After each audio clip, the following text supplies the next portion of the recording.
Cumhuriyet'in ilk yıllarında okul koridorlarında ve meclis kürsülerinde yankılanan, "Öğretmenler yeni nesil sizin eseriniz olacaktır" sözünün arkasında acaba hangi derin okumalar, hangi felsefi arayışlar yatıyordu? Bir liderin kara tahta başında, tebeşir kokulu sınıflarda yeşerttiği bu muazzam vizyon, sadece anlık bir hitabetin, parlak bir cümlenin ürünü olamazdı. Bu sözün arkasında, geceler boyu Çankaya Köşkü'nün loş ışıkları altında satır satır incelenen pedagoji kitapları, dünya eğitim tarihi kuramları ve bir milletin zihinsel prangalarını kırma iradesi gizliydi. Tarih, büyük devrimlerin sadece cephe hatlarında kazanılan askeri zaferlerle değil, o zaferlerin ardından inşa edilen zihniyet dünyasıyla kalıcı hale geldiğini bizlere defalarca kanıtlamıştır.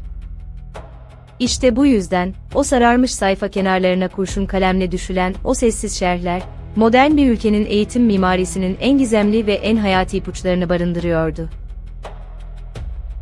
Geleneksel kalıpları kırmak ve yepyeni bir toplum inşa etmek için yola çıkan kurucu kadronun zihin dünyasına doğru derin bir yolculuğa çıkalım. Mustafa Kemal Atatürk, henüz Kurtuluş Savaşı'nın en kritik günleri yaşanırken, top sesleri Ankara'nın yanı başından duyulurken bile cepheden gelerek Maarif Kongresi'ni toplama ihtiyacı hissetmiş sıra dışı bir liderdi. Çünkü o çok iyi biliyordu ki, askeri ve siyasi zaferler ne kadar büyük olursa olsun, cehaletle yapılan savaş kazanılmadıkça kalıcı bir bağımsızlık elde edilemezdi. Osmanlı İmparatorluğu'nun son yüzyılında eğitim sistemi tam anlamıyla parçalanmış, paramparça olmuş bir yapıdaydı. Bir yanda dini eğitim veren geleneksel medreseler, diğer yanda Batı tarzı eğitim yapmaya çalışan mektepler, askeri okullar ve her biri kendi siyasi ağındasına sahip yabancı misyoner okulları vardı. Bu kozmopolit ve dağınık yapı, ortak bir millet bilinci, ortak bir değerler sistemi ve ortak bir gelecek ülküsü yaratmayı tamamen imkansız kılıyordu. Yeni bir devlet kurmak, her şeyden önce yepyeni bir insan, yepyeni bir özgür vatandaş yetiştirmek demekti. İşte tam bu yüzden, Çankaya Köşkü'nün loş ışıklı kütüphanesinde gece yarıları masanın üzerinde dünyaca ünlü eğitimcilerin, pedagogların ve aydınlanma felsefecilerinin anıtsal eserleri açık duruyordu. Atatürk'ün kütüphanesinde bugün hala büyük bir titizlikle korunan binlerce kitabın önemli bir kısmını eğitim, pedagoji, sosyoloji ve çocuk psikolojisi üzerine yazılmış eserler oluşturur. Kurucu lider, bu kitapları okurken sıradan bir okuyucu gibi davranmaz, elindeki renkli kalemlerle satırların altını çizer ve kendi düşüncelerini sayfa kenarlarına nakşederdi. Yaygın bir rivayete göre, batılı bir pedagogun eğitim kuramlarını anlattığı kitabını incelerken, öğretmenin toplumdaki rolünü ve zihinsel bağımsızlığını ele alan bir bölümün yanına kurşun kalemle, "Öğretmen özgür olmalı, fikri hür olmayan bir muallim, hür nesiller yetiştiremez" mealinde son derece sarsıcı bir şerh düşmüştü. Kaynaklarda aktarılan bu çarpıcı detay, Cumhuriyet'in öğretmen politikalarının ve eğitim felsefesinin en gizli, en hayati can damarını oluşturuyordu. Ancak bu noktada, tarihsel doğruluğu korumak ve izleyicimize karşı tamamen dürüst olmak adına akademik bir ihtiyatı ve çekenceyi buraya eklemek zorundayız. Yeni Türk Devleti'nin eğitim devrimi, tek bir kitaba, tek bir şahsın pedagojik kuramına indirgenemeyecek kadar geniş, zengin ve çok kaynaklı bir entelektüel birikimin eseridir. Mustafa Kemal ve Jean-Jacques Rousseau amilerinden Fransız 3. Cumhuriyeti'nin halk eğitimi raporlarına, Pestalozzi'nin yöntemlerinden dönemin yerli aydınlarının pedagojik yazılarına kadar muazzam bir literatürü süzgeçten geçirmişti. O, eğitimi sadece teknik bir müfredat veya sınıf yönetimi meselesi değil, bir ulusun topyekun zihinsel özgürleşme mücadelesi olarak görüyordu. Bu yüzden sayfa kenarlarına düşülen o iddia edilen şerhler, taklitçi bir anlayışın değil, bu topraklara özgü bir aydınlanma sentezinin arayışlarıydı. Bu felsefi arayışın ve çok kaynaklı entelektüel birikimin ilk kurumsal meyvesi, Cumhuriyet'in ilanından hemen sonra, 3 Mart 1924'te kabul edilen Tevhid-i Tedrisat, yani Öğretim Birliği Kanunu oldu. Bu kanun, sadece medreselerin kapatılması veya tüm okulların tek bir bakanlık çatısı altında birleştirilmesi gibi bürokratik bir düzenlemeden ibaret değildi. Bu, toplumun zihinsel olarak bölünmesini engelleyen, pozitivist, laik, rasyonel ve bilimsel eğitimi devletin tekbisi ve mutlak politikası haline getiren kökten bir devrimdi. Anlatılır ki, kurucu kadro bu kanunu meclise getirirken, Batı dünyasının yüzyıllar boyunca kilise baskısından kurtulma süreçlerini, laik eğitim modellerini çok yakından incelemiş ve analiz etmişti. Eğitimde birlik sağlanmadıkça, bir tarafta orta çağ dogmaları ve batıl inançlarla büyüyen, diğer tarafta modern bilimle ve akılcılıkla yetişen iki farklı nesil ortaya çıkacaktı ve bu iki neslin çatışması yeni kurulan cumhuriyeti içeriden çökertecekti. Mustafa Kemal'in zihnindeki öğretmen, ne geçmişin köhne dogmalarının ne de günün siyasi otoritelerinin birer emir kulu olmalıydı. Sayfa kenarındaki o rivayet edilen öğretmen özgür olmalı şerhi, Tevhidli Tedrisat Kanunu'nun kurucu ruhunda tam anlamıyla hayat buluyordu. Özgür bir öğretmen, kendi öğrencisine dogma dikte etmez, ona sorgulamayı, araştırmayı ve aklını özgürce kullanmayı öğretirdi. Dogmanın olmadığı yerde ise bilim, felsefe ve sanat özgürce kanat çırpabilirdi.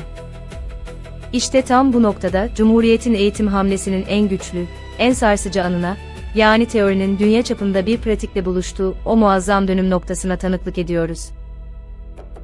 Mustafa Kemal, kütüphanesindeki Batı teorilerini büyük bir iştahla okuyordu, ancak Anadolu'nun çıplak, yoksul ve okuma yazma bilmeyen sosyolojik gerçeklerini de çok iyi analiz ediyordu.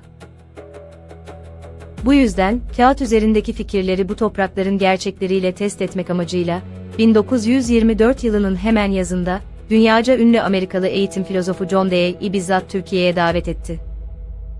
Dewey, modern eğitim tarihinin en büyük pragmatist dahilerinden biriydi. Ezberci eğitime karşı çıkıyor, okulu hayatın bir provası değil, hayatın kendisi olarak kurguluyordu. Amerikalı filozof, Anadolu'nun tozlu yollarına düştü, okulları gezdi, öğretmenlerle ve öğrencilerle konuştu ve hükümete kapsamlı, tarihi bir eğitim raporu sundu. Dewey'in sunduğu bu raporda, öğretmenlerin mesleki özerkliği, okulların yerel ve bölgesel ihtiyaçlara göre esnek bir şekilde şekillenmesi ve ezberci sistemin tamamen terk edilerek uygulamalı eğitime geçilmesi gerektiği vurgulanıyordu. Bu tarihi hamle, yeni kurulan Cumhuriyet'in eğitim vizyonunun ne kadar küresel, ne kadar vizyoner ve ne kadar rasyonel olduğunu gösteren muazzam bir dönüm noktasıydı. Bir lider düşünün ki, savaşın külleri üzerinde yepyeni bir ülke kurmaya çalışırken, dünyanın en büyük eğitim dehalarıyla fikir alışverişi yapıyor, kütüphanesindeki teorileri dünyanın en modern pratik pedagoji yöntemleriyle harmanlıyordu. John Dewey raporunun, batılı pedagoji metinlerinin ve yerli eğitimcilerin fikirlerinin harmanlanmasının ardından, Türkiye'de benzeri görülmemiş bir öğretmen yetiştirme seferberliği başlatıldı. Eski muallim mektepleri, öğretmen okulları kökten bir dönüşümle yeniden yapılandırıldı. Bu okullarda geleceğin öğretmenlerine sadece matematik, coğrafya ya da tarih öğretilmiyordu. Felsefe, sosyoloji, psikoloji ve sanat eğitimiyle donatılmış, entelektüel derinliği olan, sorgulayan bireyler yetiştirilmesi hedefleniyordu. Kaynaklarda sıklıkla aktarılır ki, Mustafa Kemal Atatürk yaptığı her yurt gezisinde, gittiği her şehirde mutlaka bir okula uğrar, sınıfa girer, arka sıralardan birine oturur ve öğretmeni büyük bir saygıyla dinlerdi.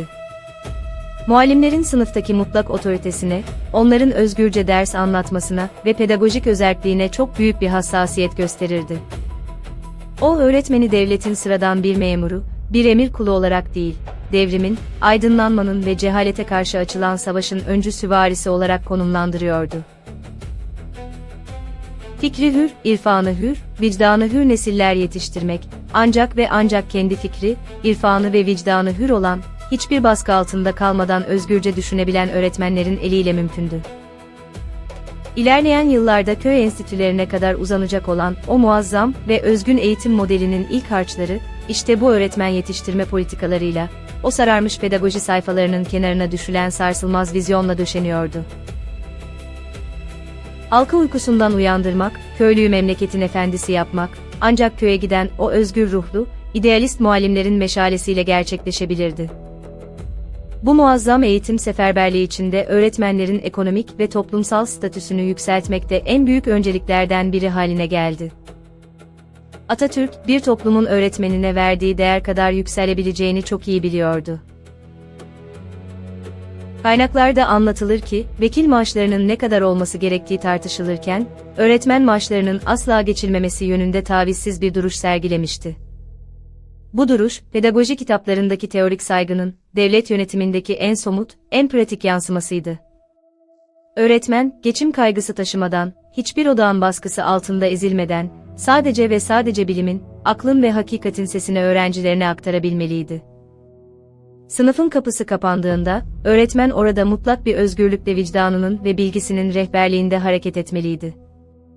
İşte bu yüzden, o sayfa kenarına düşüldüğü rivayet edilen öğretmen özgür olmalı şerhi, sadece edebi bir temenni değil, Cumhuriyet'in anayasal, kurumsal ve mali yapısıyla desteklemeye çalıştığı en büyük toplumsal idealdi. Bu ideal sayesinde, Anadolu'nun en ücra köylerinde, en yoksul kasabalarında bile parıldayan gözlerle dünyaya bakan, sorgulayan, Cumhuriyeti ve bağımsızlığı savunan muazzam bir nesil yetişti. Bugün geriye dönüp baktığımızda, bir kitap sayfasının kenarına düşüldüğü rivayet edilen o sessiz kurşun kalem cümlelerinin, John Dewey raporlarının, Tevhidli Tedrisat Kanunu'nun ve muallim mekteplerinin modern Türkiye'nin ruhunu nasıl ilmek ilmek şekillendirdiğini hayranlıkla izliyoruz. Öğretmenler, yeni nesil sizin eseriniz olacaktır cümlesi, sıradan bir hitabet ustalığı veya anlık bir övgü değil, arkasında sabahlara kadar süren derin okumaların, dünya pedagoji tarihinin süzgecinden geçmiş kurucu bir iradenin sarsılmaz inancı ve vizyonuydu. Özgür, bilimsel, laik ve dogmalardan arınmış bir eğitim sistemi, bir milletin bağımsızlığının, hürriyetinin ve çağdaş dünyadaki saygınlığının en büyük, en sarsılmaz tapu senedidir. Cumhuriyetimiz, köklerini cehaletin karanlığına değil, özgür öğretmenlerin yetiştirdiği, o hür zihinlerin sarsılmaz zeminine dayandırdığı için bugün hala ayakta durmaktadır. Peki sizce günümüz dünyasının dijital, mekanik ve ezberci eğitim sisteminde, Atatürk'ün hayal ettiği o fikri hür, irfanı hür, vicdanı hür nesilleri yetiştirme vizyonuna ne kadar sadık kalabiliyoruz? Modern çağın getirdiği yeni zorluklar karşısında, öğretmenlerimizin pedagojik özgürlüğü ve toplumsal gücü hak ettiği yerde mi? Düşüncelerinizi, analizlerinizi ve bu konudaki yorumlarınızı aşağıda bizimle paylaşmayı, videomuzu beğenerek kanalımıza destek olmayı unutmayın. Birinci sayfa kenarındaki notlar serimizin bu ufuk açıcı, eğitim ve zihniyet odaklı bölümünün sonuna geldik. Serimizin bir sonraki bölümünde, yine bu büyüleyici kütüphanenin rafları arasında çok farklı, çok stratejik bir iz süreceğiz.